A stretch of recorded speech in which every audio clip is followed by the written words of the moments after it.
이 시편 기자의 마음이 깊이 서미어져 있는 말씀이다. 아마도 제 생각에 이 시편 역시도 다윗이 기록했을 것이다 하는 생각을 하는데, 성경에는 그렇게 이름을 붙여놓지 않고 있습니다. 어떻든 하나님께서 이 기도를 통해서 이 시를 적은 자의 마음속에 하나님의 그 놀라운 아주 하나님의 어떤 깊은 계획이 계시되고 있는 것이 아닌가 하는 생각이 저에게도 들어옵니다.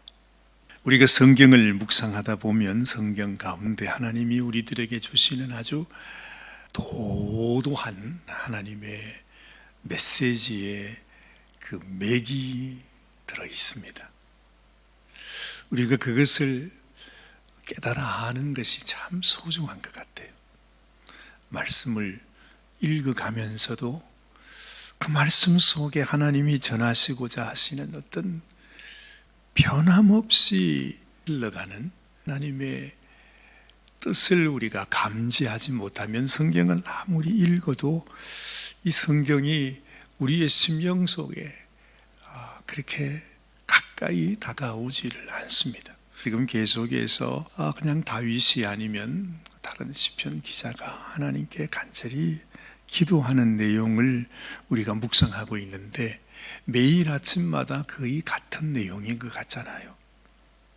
때로는 길게, 때로는 짧게, 때로는 아주 절박한 마음으로, 또 때로는 그냥 기도하는, 어떻게 보면 거의 패턴이 같은 것 같습니다. 그런데 하나님께서 이렇게 우리들에게 이런 기도문을 주시는 데는 뭔가 하나님의 의도가 있는 것입니다.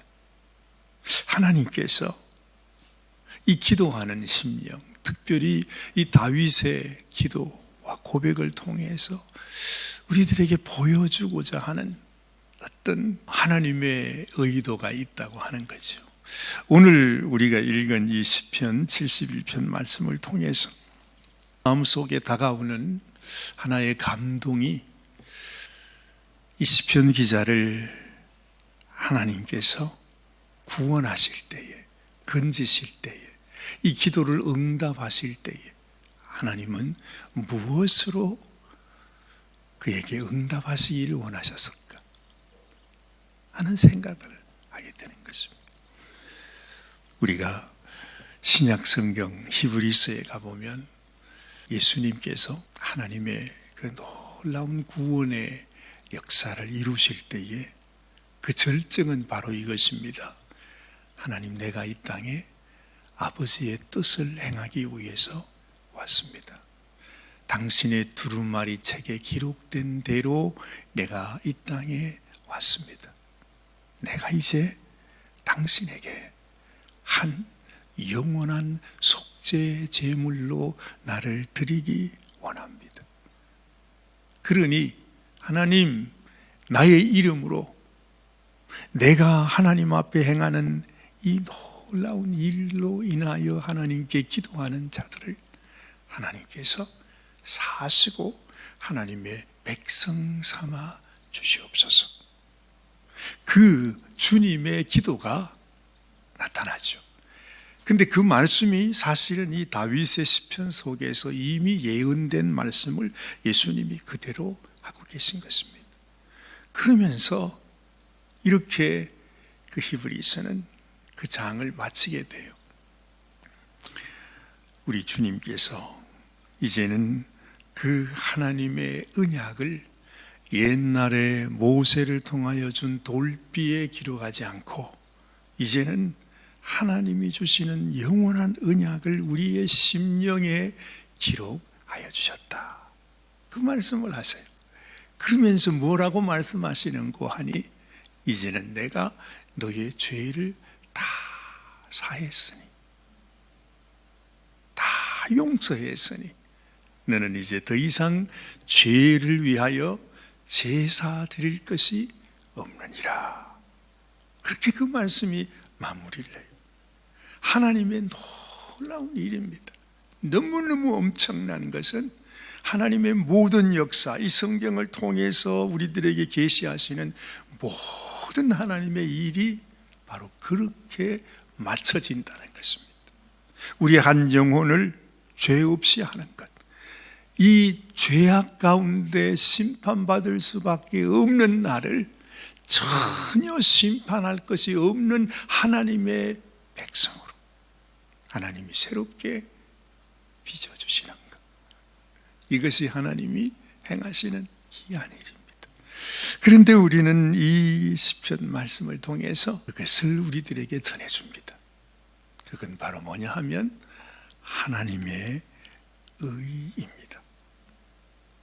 하나님, 내가 하나님의 뜻을 행하러 왔나이다 라고 말할 때 그것은 이제는 우리가 나의 의가 아니고 하나님의 의를 우리 가운데 이루어 주시는 하나님.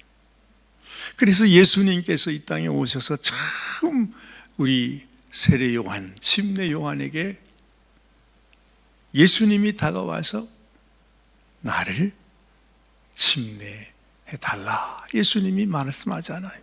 그럼 세례 요한이 말합니다. 아니, 내가 당신에게 세례를 받아야 되는데 어찌 당신이 나에게 세례를 받습니까? 그때 예수님이 하신 말씀이 이를 통해서 하나님의 의를 이루기 위함이다, 그 말씀을 하세요.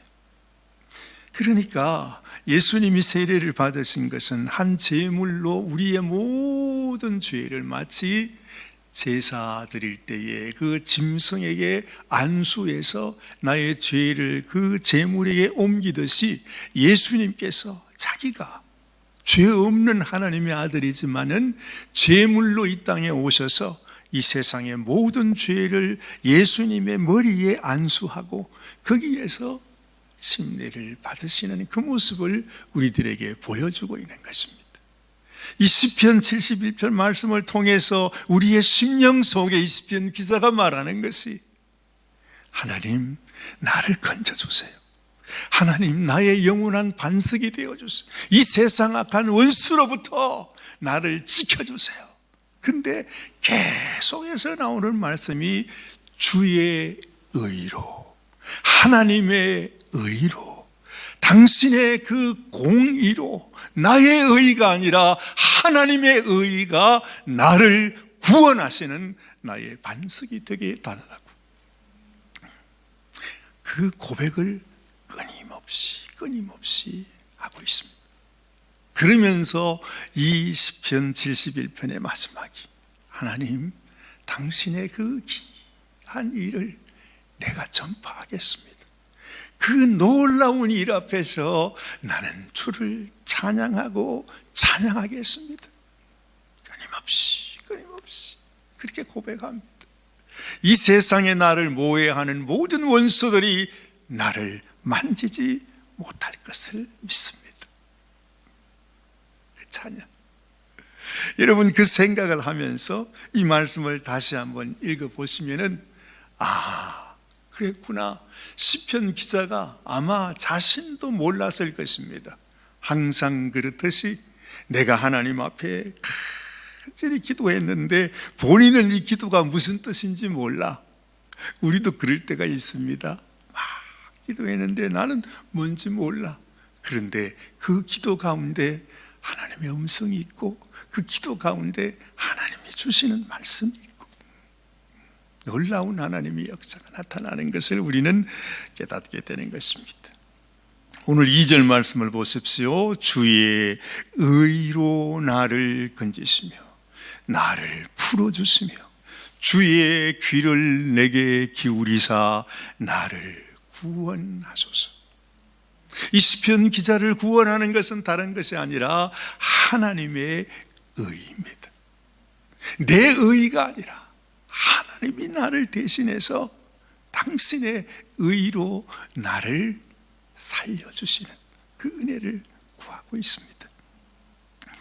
하나님께서 이 모든 과정을 통해서 계속 말씀합니다. 오늘 5절 말씀 보니까 주 여호와여 주는 나의 소망이시요 내가 어릴 때부터 신뢰하니시라. 내가 모태에서부터 주를 의지하였으며 나의 어머니의 배에서부터 주께서 나를 택하셨사오니 나는 항상 주를 찬송하리이다. 이렇게 말하잖아요. 하나님께서 참으로 하나님께서 나를 위하여 은혜를 베푸시고 나의 의가 아니라 하나님의 의로 나를 구원하실 것을, 그리고 하나님이 이미 모태에서 나를 택하셨음을 그는 고백하고 있습니다. 그뿐만이 아닙니다. 오늘 여기 보면 14절 말씀, 나는 항상 소망을 품고 주를 더욱더욱 찬송하리이다. 내가 청량할 수 없는 주의 공의와 구원을 내 입으로 종일 전하리이다. 자기가 종일 매 순간마다 전하겠다고 하는 것은 바로 하나님의 공의라 그러는 것입니다. 하나님께서 그 의로 나에게 주신 구원을 내가 전하겠다 말씀합니다. 17절 보니 하나님이여 나를 어려서부터 교훈하셨으므로 내가 지금까지 주의 기이한 일들을 전하였다 그러잖아요. 이 시편 기자가 평생을 하나님이 나에게 공의를 베풀어 주시고 그 공의로 나를 구원하셨다는 것을 평생 전하며 살았다는 것입니다. 우리가 하나님 앞에 드릴 수 있는 것, 이보다 더 귀한 일은 없습니다. 그러면서 오직 내가 하나님께 고백할 수 있는, 또한 하나님 앞에 내가 내놓을 수 있는 것은, 하나님, 내 한평생 살아오면서 당신이 나를 위하여 이루신 이 놀라운 일, 귀한 일을 내가 전합니다. 그걸 고백해요. 그러니 하나님 나를 보시고 나를 버리지 말라고. 우리가 하나님 앞에 하나님 백성된 증거가 뭐겠습니까? 하나님이 나를 당신의 의로 구원하셨다고 하는 것을 내 입술로 전파할 때 이 세상에 악한 원수가 나를 만질 수 없는 것입니다. 그 가장 강력한 증거가 바로 뭐냐 하면, 나의 심령을 통해 내 입술을 통해서 하나님의 그 놀라운 일, 놀라운 은혜, 놀라운 의를 찬양하는 것이죠. 그래서 우리 입술의 찬양이 소중하다 그렇게 말씀했습니다. 그래서 그 찬양 중에 하나님께서 거하신다 말씀하지 않습니다. 그 찬양 가운데 하나님의 놀라운 역사가 나타나게 되고, 닫혔던 문이 열려지게 되고, 완전히 막혔던 길이 하나님께서 새 길로 열어주는 것입니다. 감옥에서 묶여 있었던 바울과 실라에게도 하나님이 행하신 일을 생각하고 기억하면서 하나님을 찬양할 때 닫혀진 감옥의 문이 흔들리며 열려지는 것처럼 우리 인생 속에 나를 가두고 있는 모든 창살이 내 입술의 찬양을 통해서 그 모든 창살 결박이 끊어지게 된다는 사실을 우리가 알게 되는 것입니다. 이렇게 고백합니다. 하나님이여, 18절 말씀입니다. 내가 늙어 백발이 될 때에도 나를 버리지 마시며 내가 주의 힘을 후대에 전하고 주의 능력을 장래의 모든 사람에게 전하기까지 나를 버리지 마소서. 하나님이여, 주의 의가 또한 지극히 높으시니이다. 하나님이여, 주께서 큰 일을 행하셨사오니 누가 주와 같으리까. 우리가 어떤 상황, 어떤 형편, 그 땅속 깊은 곳에 묻혀져 있을지라도 하나님께서 어떻게 하신다고 그랬어요? 그 다음 절을 보세요. 우리에게 여러 가지 심한 고난을 보이신 주께서 우리를 다시 살리시며 땅 깊은 곳에서 다시 이끌어 올리시리이다. 하나님, 당신의 의를 찬양합니다. 당신이 영광 받아 주옵소서. 평생 내 이 세상에 살아있는 동안 주의 이 의를 찬양하고 찬양하기 원합니다. 마지막 말씀 보세요.